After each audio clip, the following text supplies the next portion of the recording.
Welcome to the luncheon for the 22nd ITA-ASIL Conference in Washington, D.C.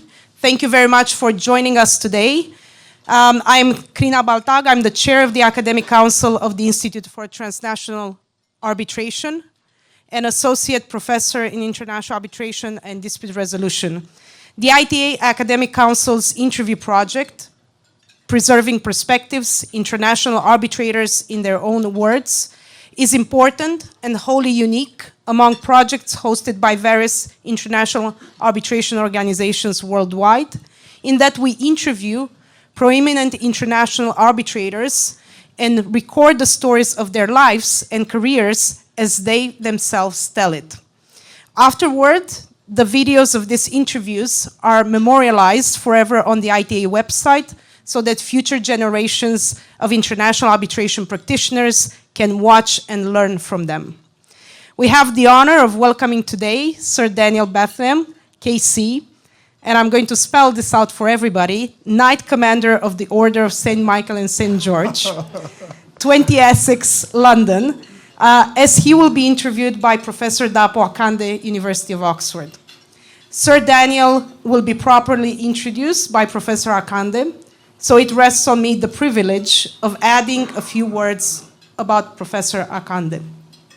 Professor Akande is Chichili Professor of Public International Law, a Fellow of All Souls College, Oxford, and co-director of the Oxford Institute for Ethics, Law and Armed Conflict. Professor Akande is a member of the United Nations International Law Commission and a barrister at Essex Court Chambers. He has held visiting professorships in the US, Europe, Australia, including at Yale Law School. We're grateful to both Sir Daniel and to Professor Akande for joining us today. I would also like to acknowledge the support of the ITA Chair, Professor Chip Brower, ITA Director, T.L. Cabbage, ITA Assistant Director, Dr. Daria Shirakova, and the ITA staff who made this possible. I would like to also acknowledge the support of the ITA Academic Council Vice Chair, Professors Mark Feldman and Eric de Brabandere, who is here in the room, also coordinating the Preserving Perspectives project. Now, without further ado, the Academic Council of the Institute for Transnational Arbitration is very pleased to present our Preserving Perspectives project interview of Sir Daniel Bethlehem, interviewed by Professor Dapo Akande. Thank you. Thank you.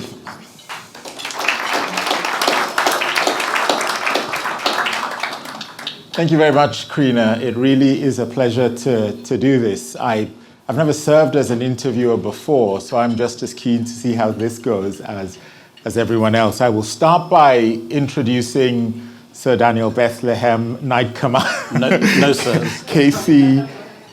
KCMG. But then, of course, the whole idea of this hour is to have him really introduce himself. But I'll give you a brief run-through of his career, and then we will try and talk in a little bit more detail about his life and about his work. As Crina has just mentioned, the whole point of this project is to hear prominent and significant arbitrators talk about their lives and their careers in their own words. But this year, the theme of the conference that we've all been at this morning is on the combination of public international law and international arbitration. And we're going to listen for the next hour to somebody who really has embodied these two fields of law. And I think it's particularly significant that it's Daniel who is being interviewed at this conference, because he has been a very significant figure in public international law, and he's also had extensive experience in international arbitration. So Daniel is a barrister and an arbitrator practicing in public international law. As Crina has just mentioned, he practices at 20 Essex in London. He was, from 2006 to 2011, he was the principal legal advisor at the UK Foreign and Commonwealth Office. And prior to that, he was at the bar in London, but also an academic at the University of Cambridge, and before that at the London School of Economics. I will interrupt this description of his career very briefly, just to say that I first met Daniel when I was his student at the London School of Economics. I was saying earlier on that when I left Nigeria and I applied to graduate studies in the UK, I had the good fortune of being rejected by the University of Oxford to study the course that I now teach on. And I went instead to the London School of Economics, and I took 2 classes with Daniel Bethlehem. And so at the time, he was at the bar and also teaching at the LSE, and then later on moved to Cambridge, and we'll talk about that. As an arbitrator, Daniel has been appointed in both investor state cases and also non-investment cases, and he has had significant experience with ICSID arbitration and in PCA administered cases. He is on the ICSID panel of arbitrators designated by the UK. He's also on the WTO indicative list of panelists, also designated by the UK. He's also on the panel, or rather on the list that the European Commission maintains for persons suitable as appointment as chairpersons, and also a member of the chairperson's arbitration panel jointly designated by the UK and by the EU. One of the things that is very significant about Daniel's career, and we will talk in more detail about this, is that he has been involved in practically every international tribunal that there is. He has an extensive experience at the International Court of Justice, appeared at the International Tribunal for the Law of the Sea, appeared in Article 7 cases under the UN Convention on the Law of the Sea, experience at the WTO, before NAFTA panels, Iran, US, European Court of Human Rights, European Court of Justice, and on and on, in addition to also having a practice before the English courts on questions of international law. We're here focusing on, because it's arbitration, his experience in dispute resolution, but he also has extensive experience, not just at the Foreign Office, as I mentioned before, but also advising states on a range of questions of public international law, and we will come back to that too. Towards the end of the interview, we will talk about perhaps his most recent appointment, which is his appointment by the Permanent Court of Arbitration on the 125th anniversary of the PCA, an appointment of Daniel to co-chair an expert group of the PCA looking at the future of that institution and also, I suppose more broadly, the future of international dispute resolution. So that's an overview of Daniel's career. And now let's hear from Daniel himself. We're going to focus, Daniel, on your distinguished career as a lawyer, but you didn't start your professional life as a lawyer. I think you started in corporate finance. What was it that drew you to the law? Dapo, first of all, thank you very much. And as you said, this is the first time that you're interviewing. I think this is the first time that I'm being interviewed. So there are pitfalls for both of us. And thank you to those who invited me. Is this working? Yes. Yeah.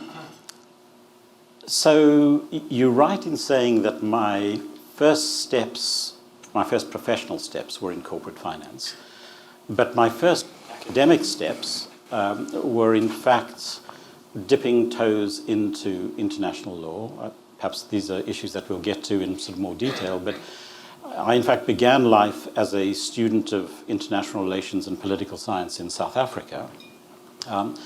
And as part of that BA course, one of the courses that I chose to take, one of the elective courses that I chose to take, perhaps I'll take this out of my pocket. It seems to be cutting in and out a little bit. One of the elective courses that I chose to take was a course on public international law with Professor John Dugard, and I won't go into those, expecting that perhaps you'll want to come back to that in just a moment. But I left. I won't say that I emigrated from South Africa to the UK because I was born in the UK, but I returned to the UK as a student, and then found that I had to pay the mortgage, or at least earn. And at that point, corporate finance and investment banking, this was in the mid-1980s, a long time ago for some of you who can remember, and for some of you who were not yet born, back in sort of deep history.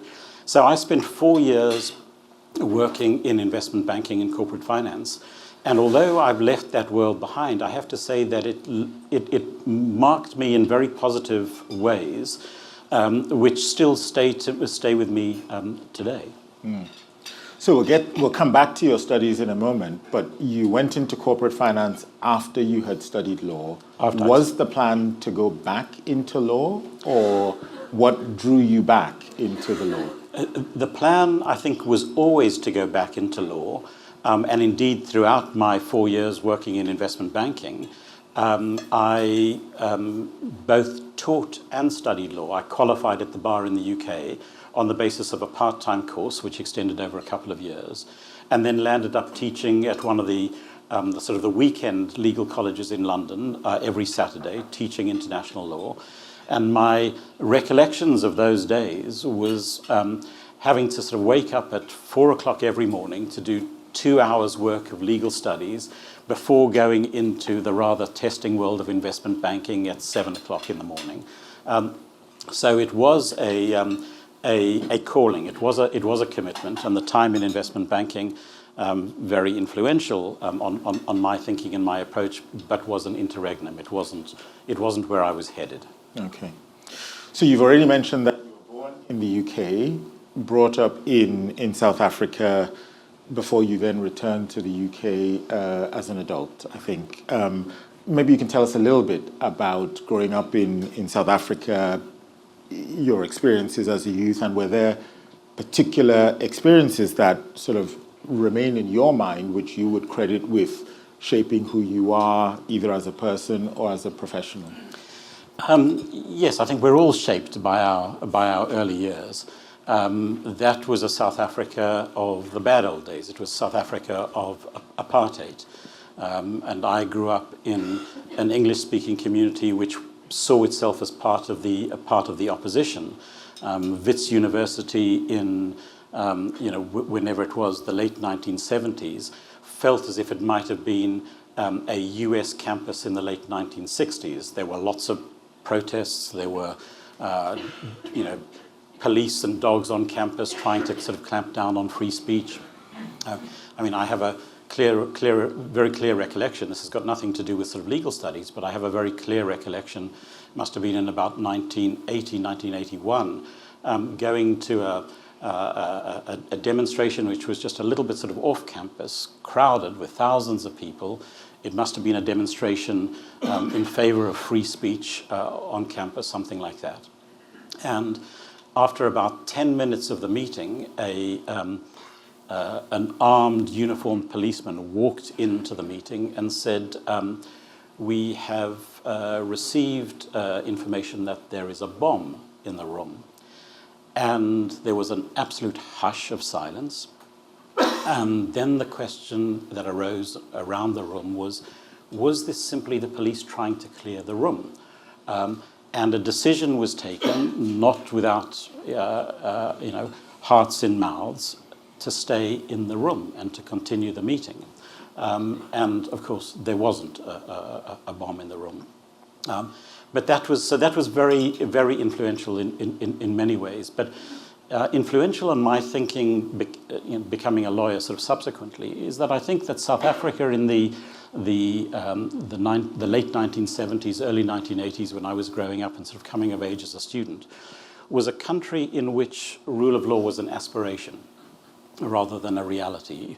Maybe rule of law was a reality for some people, but it wasn't a reality for many.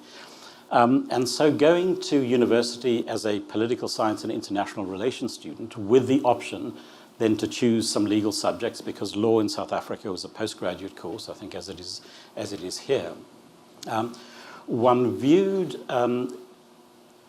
international law as a rule of law outside of this place in which rule of law was simply aspirational and something to aim at. And I grew up with Professor John Dugard as my Professor of International Law, learning about human rights in South Africa and learning about the Southwest Africa and Namibia dispute and how international law impacted on South Africa and sought to shape South Africa. So it was very formative for me in many, many ways. And at that stage, this is before you studied law. At that stage, were you already interested in public international law? Did you have a sense that this was a path that you might want to go down? Absolutely, and in the conversations that I've had subsequently with John Dugard, I have been able to recall to him the numbers of General Assembly resolutions, particular numbers, Resolution 2145 in respect of the Southwest Africa Namibia dispute. So he unquestionably marked my appreciation, not just in terms of a career later on in life, but in terms of the place of law in international society and law as an instrument of change rather than law simply as an instrument of entrenching what is already there and what is already known. Okay. So you then moved from South Africa, you moved back to the UK, you then studied law at Bristol University. We've already talked about the fact that you moved from that to corporate finance while you were qualifying. So let's skip that stage and just go slightly forward to Daniel Bethlehem, the qualified lawyer, at the time when you'd paid off the mortgage from corporate finance. I think that took a while. That took a while, okay. And you're now a qualified lawyer and you're at the early stages. And at this stage, did you start out at that stage as an early barrister also teaching, or did that combination come later? So I think now probably we are all in this room have a sense that there is enough international law around for us all to be busy. We're not all sort of scratching at the sort of the greasy pole trying to climb up, whether it's ISDS or interstate cases. At that time, I think the practice of public international law, and I always had a sense that I wanted to be a practitioner, perhaps a practitioner with one foot in academia, but a practitioner. There was a sense that the practice of international law was carried forward by academics, and there were notable practitioner academics at the time. I mean, Ellie Lauterpacht, Derek Bowett, Ros Higgins, sort of many of those. When I qualified at the bar, the easiest route, knowing that I didn't want to be a trusts lawyer or a tax lawyer or something of that nature, the easiest route was in fact to go to Brussels. And I moved to Brussels to a small firm called Forrest and Orrell and Sutton, and became of counsel there with them for a couple of years, commuting backwards and forwards between London and Brussels. And that was the initial foray into law. But I soon had a sense that that was not the kind of law that I wanted to practice. And happily for me, an academic post opened at the London School of Economics with Ros Higgins as the professor. So I came back to take up that post, just virtually across the road from my chambers in London, and began life as a young barrister, young academic, with wonderful students alongside as I learnt the ropes, and began a dual career of practicing and teaching public international law. And how did you actually get into the practice of public international law? Because as you've already indicated, at this point in time, there wasn't a huge, there was some work, not a huge amount. How did you break in to, the first brief, as we call it in England, in public international law? Well, so let me preface this by an observation perhaps to those who are at the more junior end of their career, but perhaps not solely to them. I mean, certainly as I have progressed over the years, I've had a very strong sense that there are a lot of very capable people around, and that one has to take the luck when the luck comes your way, and one has to be cognizant that we are all assisted, whether it's by teachers or good fortune, by the inspiration and the assistance of others. And I say that because I think those of us who've got a little bit of grey hair need to come to an appreciation of their careers and their professional sort of personas with a degree of humility that, you know, we've been very fortunate to make it. And I absolutely fall into that space. I mean, I was exceptionally fortunate to land at the London School of Economics with Ros Higgins, and taught some courses with her and taught some courses alone. But I was learning my way, bootstrapping as I went along. Again, you know, finding myself in a sort of small pokey office at the LSE, something, Dapo, that you would never perhaps have seen. But at 4 or 5 in the morning before a big lecture, really trying to learn the stuff sort of sufficiently well. But to come to your question, I think there were perhaps a number of points of impetus which helped at that stage. I mean, first of all, on the practitioner side of things, through people like Ros Higgins, Frank Berman at the Foreign Office, who was then the legal advisor at the Foreign Office, I got my first break in some ICJ cases. The nuclear weapons advisory opinions, in which I was the junior counsel that on those advisory opinions. The Lockerbie case, again with Chris Greenwood, so it started off as Ros Higgins, Chris Greenwood, and then me. But then also, and perhaps there are many in the room who may have a sort of similar recollection, and I don't mean this in a flip way, although it may sound flip. Saddam Hussein's invasion of Kuwait on the sort of the 1st of August 1990, I think changed people's perception of international law, the way in which the US responded and others responded.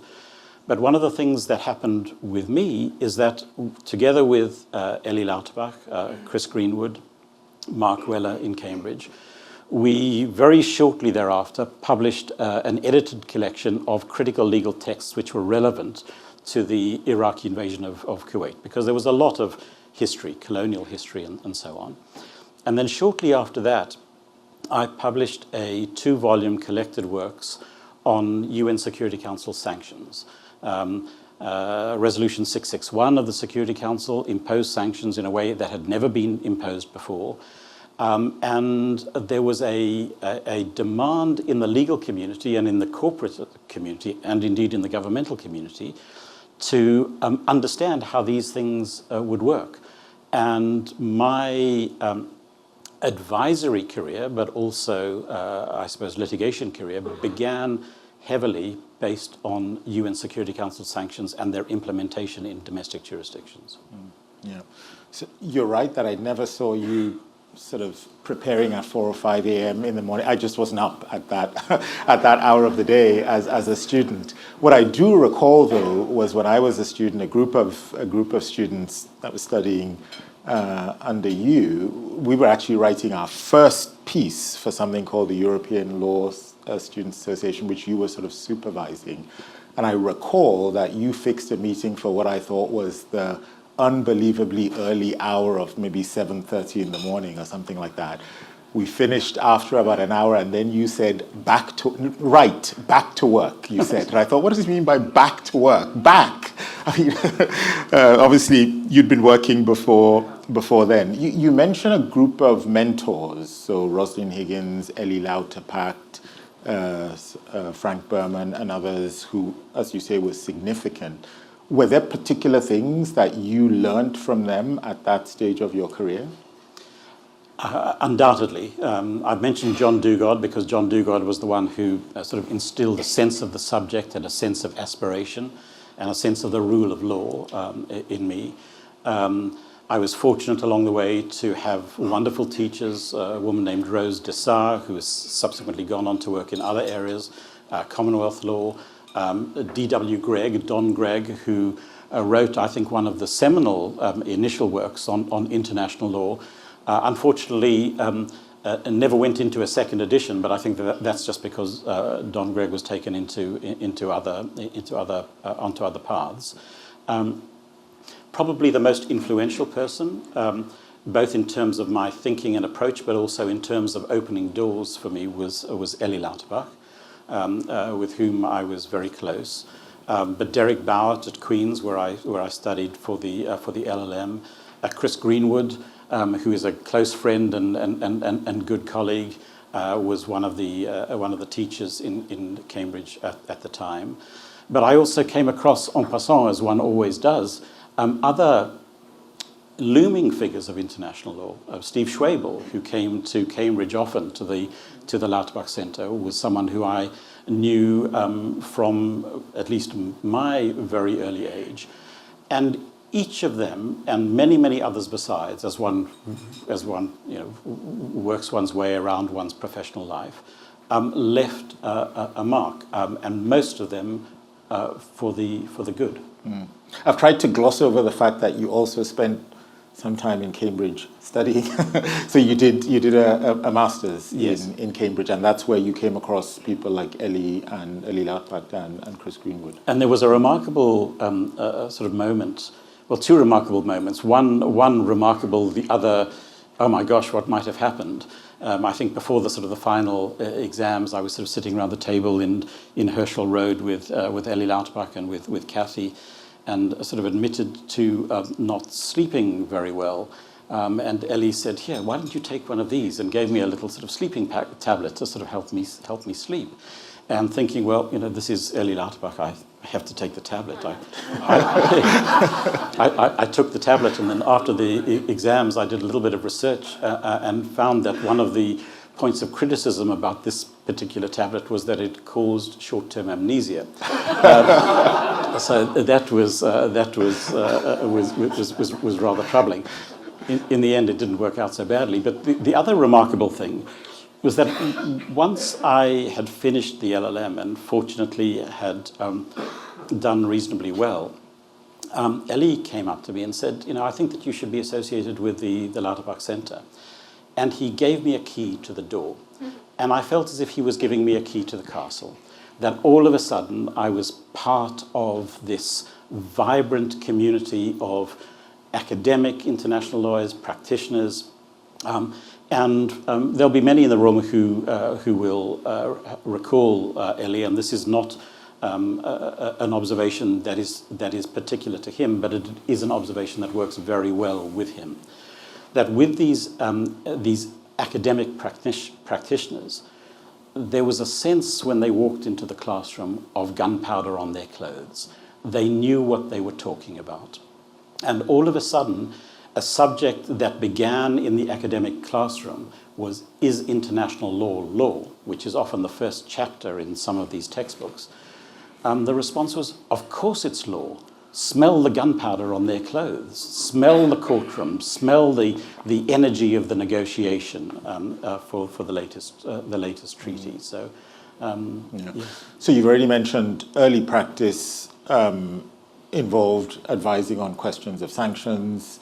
You were involved in ICJ cases initially for the UK, the Nuclear Weapons Advisory Opinion, Lockerbie. And then, of course, you started to advise other states and be involved in cases before the ICJ for other states. What other cases were you involved in that period? Well, I mean, that period, I suppose, if I look at it from the sort of early to the mid-1990s, looking back at it through the sort of the lens of time, for me was just a wonderful period, and I sort of pinched myself to test the sort of the reality of it. Because I began, as I mentioned, with Lockerbie, the Nuclear Weapons Advisory Opinions for the UK, and there are lots of war stories to be told about that, but perhaps we don't have time. In 1993, I also had the most remarkable opportunity, which has stayed with me since. Again, I have Ellie Lauterpacht to thank for this. This was just at the beginning of the Middle East peace process. So the Oslo Accords had been signed, but then there was something that had to come next. And he took me along with him to Israel in late 1993, early 1994, to advise the government of President Yitzhak Rabin on the peace negotiations with Jordan, which ultimately led in 1994 to the conclusion of a treaty of peace.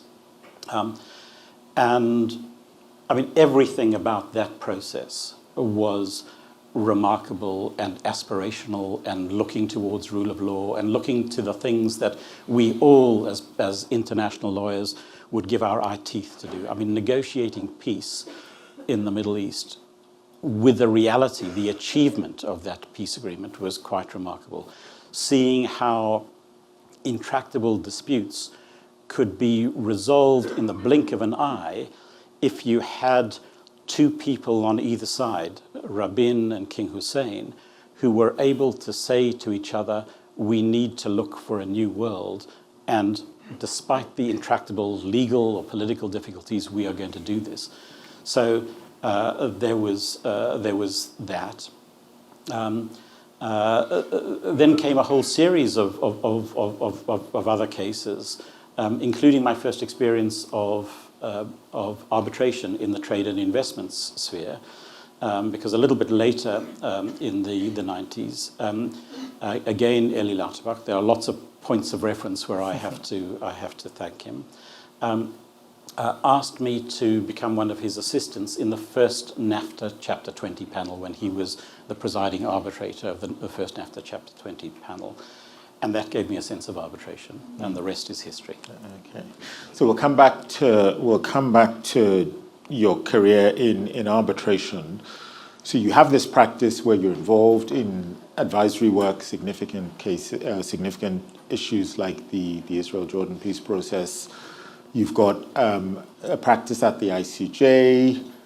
You then left the LSE and you went back to Cambridge, but this time joined the faculty. You became deputy director and then director of the Lauterpacht Centre. I imagine you had a bigger key when you when you became director of the Lauterpacht Centre. I'll skip that bit a little bit, though I know those were significant years for you. But I want to go forward a little bit, actually, to the point where you then became the principal legal advisor of the Foreign Office.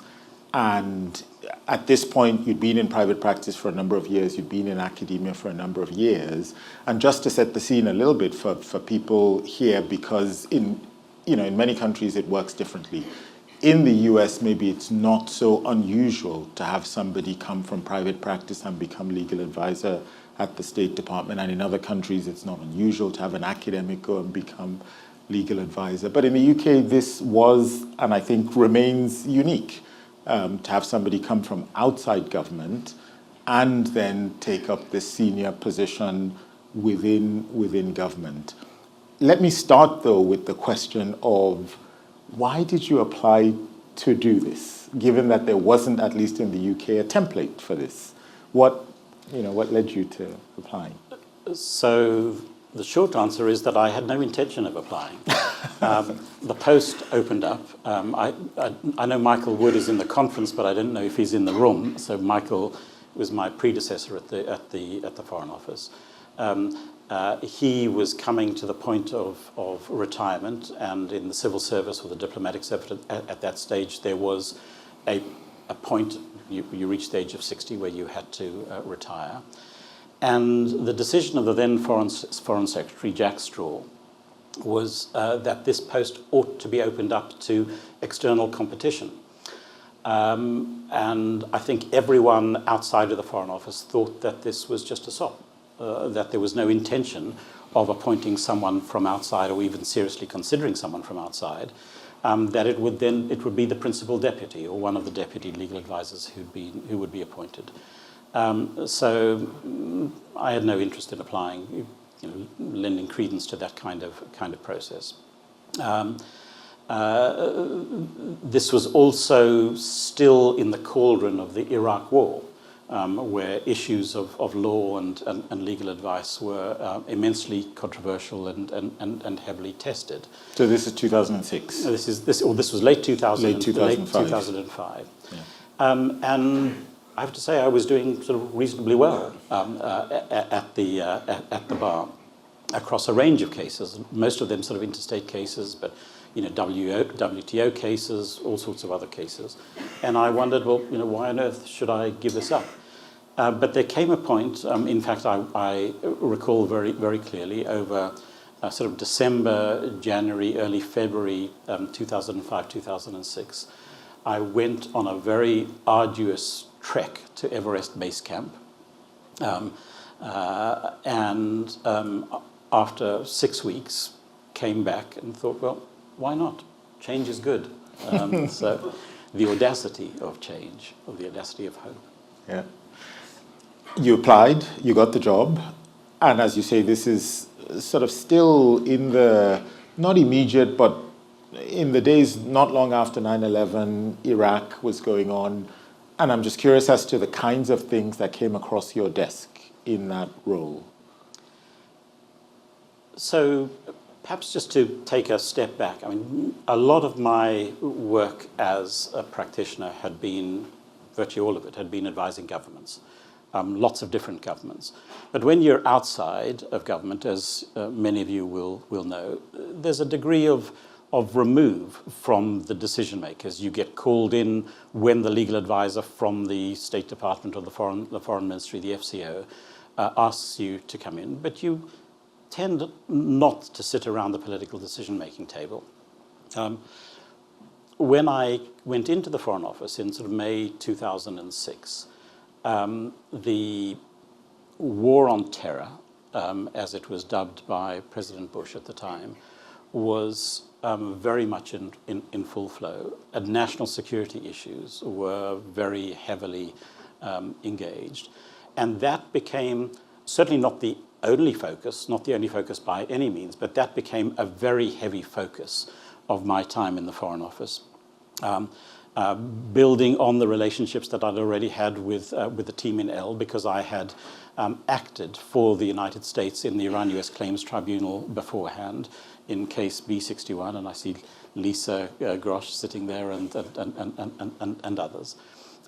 So there was already a strong relationship with the US, but there were also relationships that I had with a number of other states and legal advisors through some of the work that I was doing. So that was a very heavy focus. But if you're the principal legal advisor of a serious foreign ministry, there's a lot of work that you have to do across the whole breadth. I mean, the Foreign Office acted as agent in every single case that the United Kingdom had before the Strasbourg courts. In any case involving international law, in any jurisdiction, we were consulted. On any issue of international law across the breadth of the British government, whether it arose in the Department of Transport or business, not just the Foreign Office, we had a voice. So, I had to engage in everything. So now you're in this role as a sort of in a senior position, but in-house in government, and presumably you had to develop some thoughts or views as to how you could be effective in that role. And in your view, what makes an effective government legal advisor? Well, I think this is one of the most interesting questions. And occasionally in Dapo, you on occasion invite me to Oxford to talk to some of the groups that you convene there. I used to teach a course also with Sarah Cleveland at Columbia. And the course was International Lawyering for Governments. And the very first question that I would ask would be, what makes an effective legal advisor to a foreign ministry? And the students usually put up their hands and say, you need to be a good international lawyer. And my response is, no, actually, that comes pretty way down the list. The very first thing to be an effective legal advisor of a foreign ministry is that you need to be available. If you're on a beach in Bali when a crisis happens, no chance of being an effective legal advisor. Second, you need to be in the room, because even if you're sitting there in your foreign ministry seat and no one is calling you and you're not in the room, you may be the best international lawyer in the world, but you're not going to be called.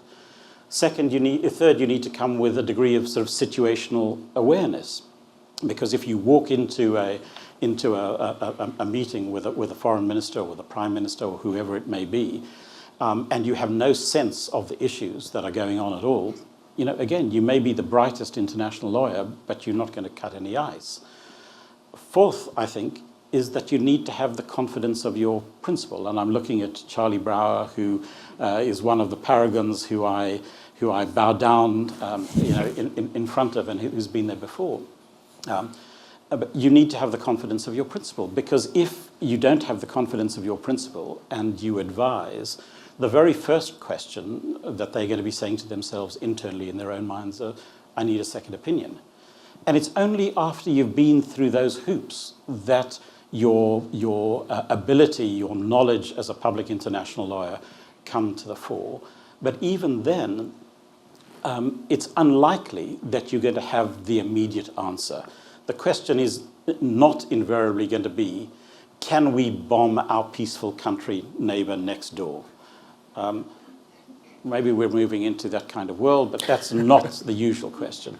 The usual question is one of nuance and subtlety and complexity. So you have to learn to trust your instincts, the kind of the 10,000 hours. What's the blink notion? Do you have a sense of legality or illegality? How do you articulate that into reasons?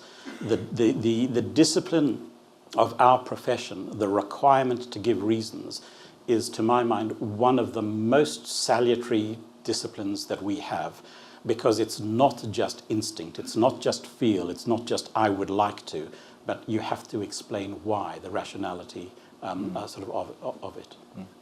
And as a government lawyer, you're advising the government on the sorts of issues that you've just talked about. So the legality of proposed action, defending or advising on what should be done. But in international law, states also have another role with respect to the law. States are the lawmakers. States get to develop the law. And so presumably, as the government lawyer, you also have to have some sense of where do we want the law to go and how do we balance our responsibility advising governments as to what is the law now and where we want to take the law. How did you handle those issues when you were in government? It's a very interesting question, and I think it's one of the most challenging questions that a legal advisor of a foreign ministry can face, because, as you say, international law develops through state practice, and that's not only customary international law, but that's also the interpretation of treaties.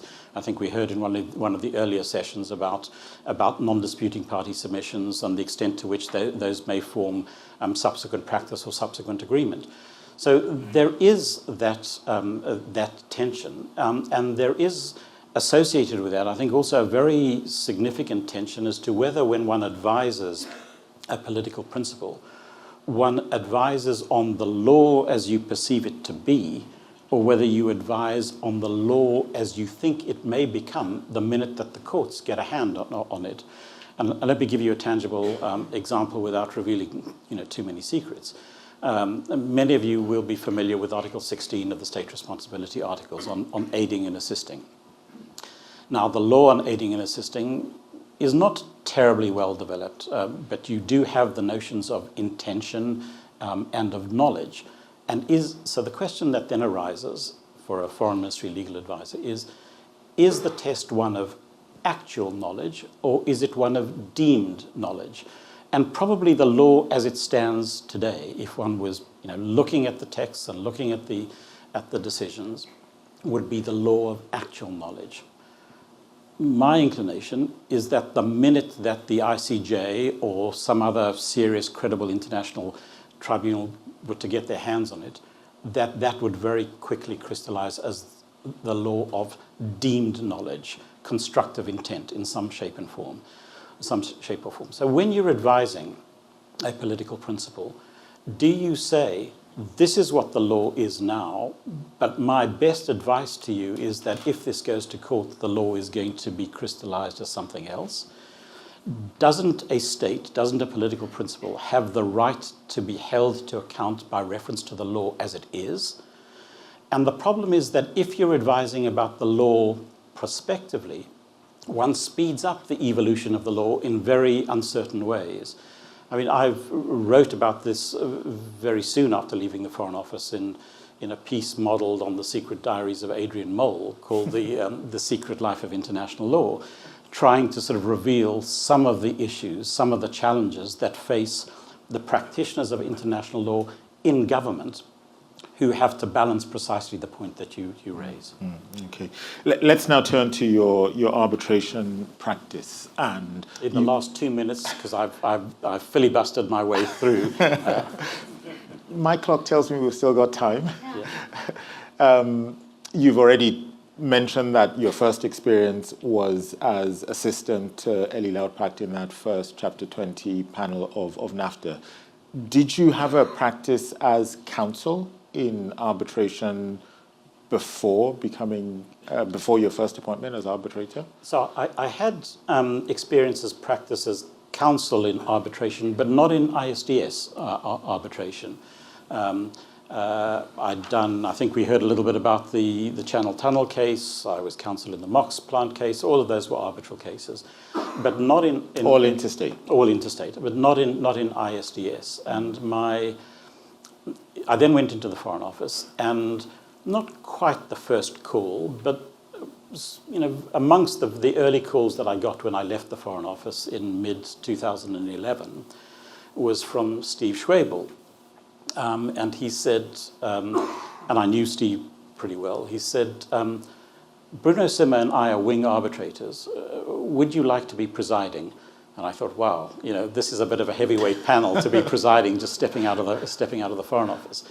So my first role was as presiding arbitrator in an arbitration with Steve Schwabel on one side and Bruno Simmer on the other side, a PCA case, which in fact took a long way to work its way through, but it worked its way through ultimately to a settlement. But there was a lot of procedural wrangling and a lot of work that the presiding arbitrator had to do on the way. And this, just to be clear, this was an investment. This was an investment case. Dispute. And I've subsequently, obviously, I've sat, as you mentioned, in something like 25 ISDS cases and a number of other non-ISDS cases, including international organization cases. But I took a decision very early on, because of the Steve Schwabel-Bruno Simmer approach, that I would not accept instructions as counsel in ISDS cases. So my practice as counsel is practice in interstate cases, and my practice as arbitrator is in ISDS and similar cases. And if I could probe a little bit why you took that decision, is that because you have views on the double hatting question? Is it because you think it's inappropriate, or was it something that was personal to your situation? Well, I think that the reality of it is that it was personal to my situation, because I started very quickly, and then I got a number of other arbitral appointments, some as presiding, some as wing arbitrators, and it became clear to me that I was launched on the trajectory as an arbitrator, and I didn't want to be in a position where I was perhaps put, faced with having to make argument on a point that I would subsequently be deciding on. So I took the decision not to accept instructions on ISDS issues in these kinds of cases. I've acted as expert witness, for example, when there have been questions of state succession that have gone before domestic courts where challenges have arisen in ISDS sort of proceedings. But I think the point about double hatting is a much more sort of complex point, because double hatting, doesn't only arise as an issue in these kind of circumstances, but it is a little bit of a creature of the ad hocery of the system that we've got at the moment. And as long as we have an ad hoc system of the constitution of tribunals, it seems to me that there has to be some point in which those who are practitioners make the transition to becoming arbitrators. And at that point of transition, there is going to be an element of double hatting.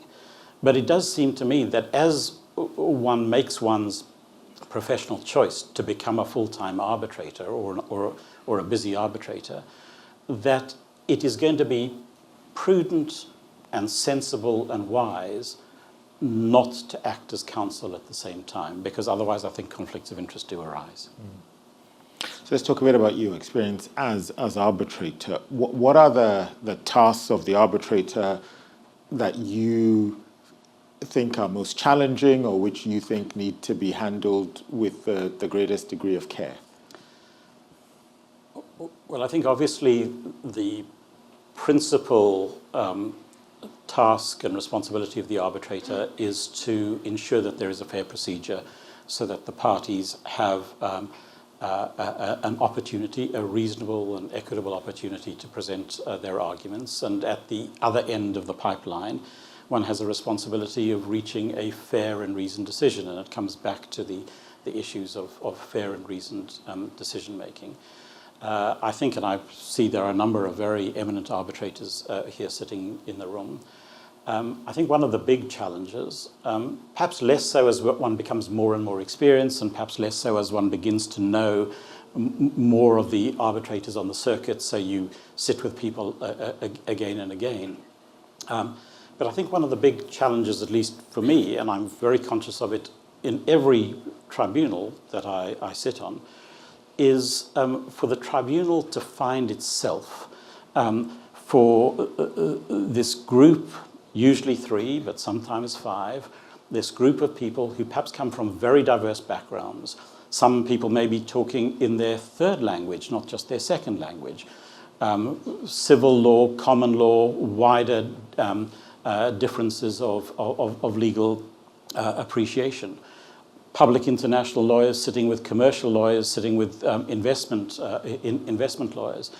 It's not taken for granted that when you constitute yourselves for the first time, which may very well be just 15 minutes or half an hour before the first session, you have to begin the process of becoming a tribunal, a single unit, a decision-making unit. I have to say, and I'm looking now at John Beachy, my view is that the system at the moment doesn't work.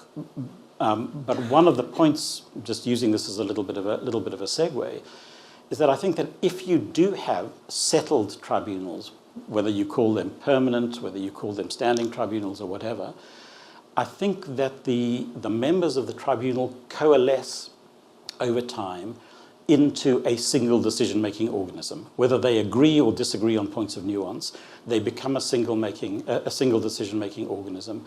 And I think the single decision-making organism, I think, is better able to bring efficiencies, to do justice, but also to hold parties to account, rather than ad hoc tribunals that often on procedural issues can tend to be quite tentative.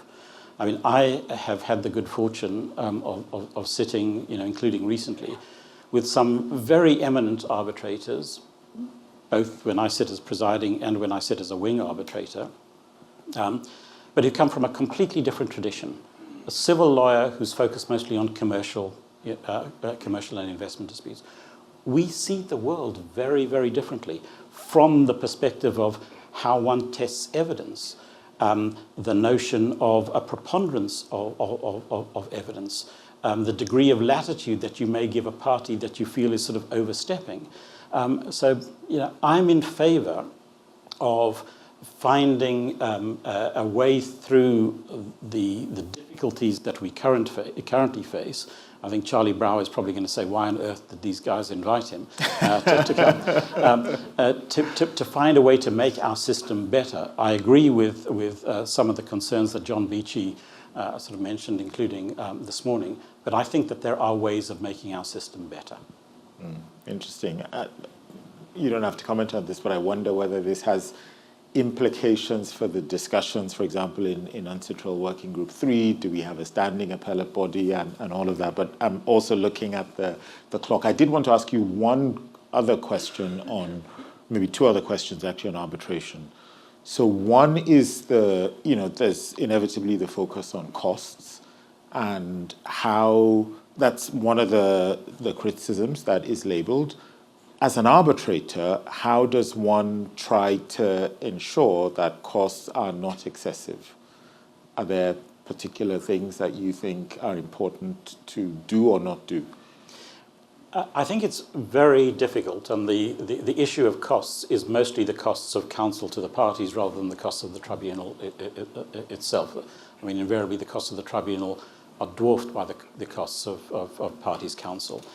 And you have absolutely no control sort of over those. I do think that there are some sort of initiatives that might be taken. I mean, I don't know whether Martina is still still in the room. I saw her earlier on. There. Yeah. You know, I think I think one of the initiatives that I'm very interested to see how it's going to work, and I hope to be able to lend my shoulder to that particular wheel, is the case management conference provisions in the ICSID rules, because I think that does provide an engaged tribunal with the ability to manage the arbitral process as it goes along, rather than just at the sort of the back end as you go into the hearing. I mean, another point which I will sort of elucidate, simply because I've done so already, and so anyone who's going to be prejudiced against me because of this is already going to be prejudiced. I think that there is a very good case to be made from the get-go of bifurcating liability and damages. There is not a case that I have sat in so far in which the experts' reports on damages survive intact in the face of a liability decision. And many of you will know, I mean, because I think one of the best series of examples of this are the Spanish renewables, which I sat in two. Both of those awards are now public. But many of those tribunals have gone back to the parties and the parties' experts and have had a sort of almost an iterative discussion saying, we need more information. I think, and obviously this is going to be dependent on the parties either agreeing or there being a reasoned process before one sort of bifurcates. This is not something that the tribunal should just do presumptively. And there are certainly types of cases in which bifurcation of liability and damages would not work. I mean, when the issue is one of the adequacy of the compensation paid for an expropriation, then the question of the quantum of compensation is going to be intimately connected with liability. But in many other circumstances, where you may have an expro claim and an FET claim and all sorts of other types of claims, and you get an expert report that runs to hundreds of pages, on a DCF method for the claimant, and the respondent's expert doesn't actually give a valuation themselves. They just snipe at the claimant's expert. To my mind, that is not useful to the tribunal, and that consumes costs and time and all sorts of other issues. So I think that there is scope to make the existing system within the confines of the walls that it has at the moment more efficient. But I would like us to be more adventurous and more creative and look around corners a little bit more about what the next 125 years bring in the case of the PCA, or the next whatever it is 60 years brings in the case of ICSID. I was hoping we'd have an opportunity to discuss some of those issues, but I'm also looking at the clock. It's just gone past 2 o'clock, so perhaps we don't have time for that. But I do want to conclude by giving you the opportunity to reflect on your career thus far. And as you look backwards, so I wanted to end looking forwards, but let's end by looking backwards and give you the opportunity to maybe think about, in your career, is there any one thing or a type of thing that you've been involved in that you will say, this is the professional accomplishment that's most important to me so far? Gosh. First of all, I hope that the career extends sort of further rather than just stops here. I think for us all as a community, the notion of international rule of law, whatever that means, and we may all have a slightly different conception, is sort of immensely important.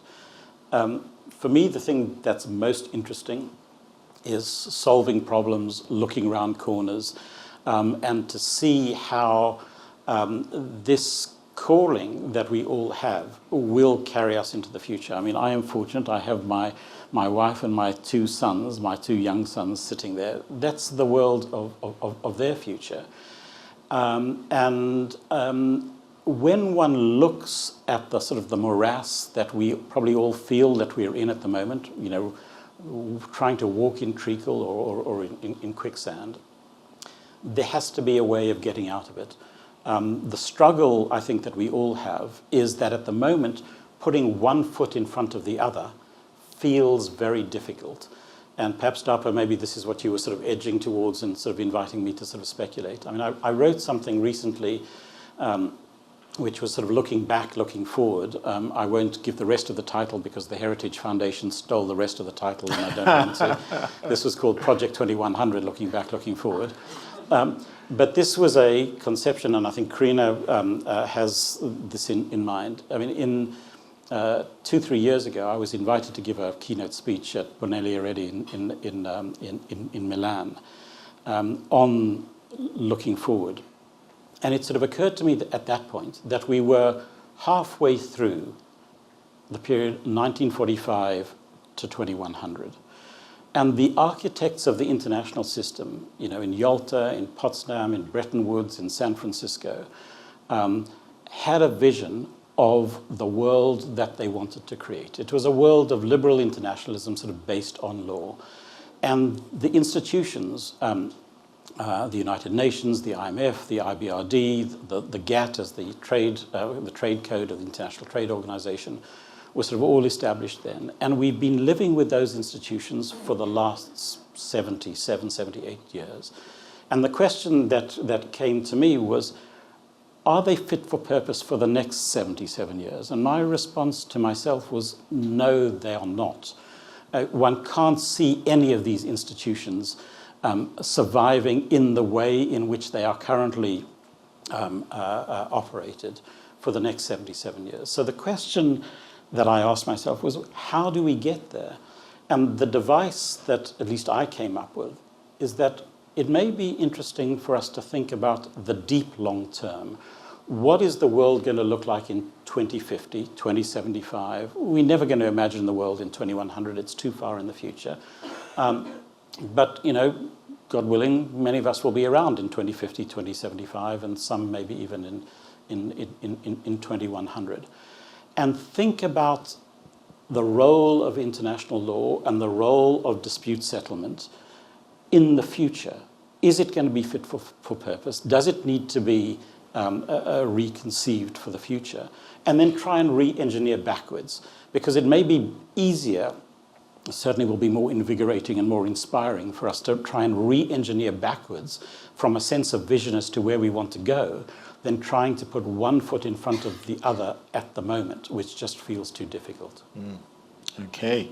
Well, I'm afraid that is all we have time for today. I wish we could have done that process of re-engineering today, but that will have to be for another day. So let me first of all just thank all of those who've been involved in organizing the day that we've had, and particular organizing this interview with Daniel. Particular thanks, I will say, to Krina Baltag, who has really been, at least for the two of us, guiding us and shepherding us through this process. Thanks to the academic co-chairs of the ITA and also the president of the ITA. Last, but of course not least, I invite you to join me in thanking Sir Daniel Bethlehem. Thank you.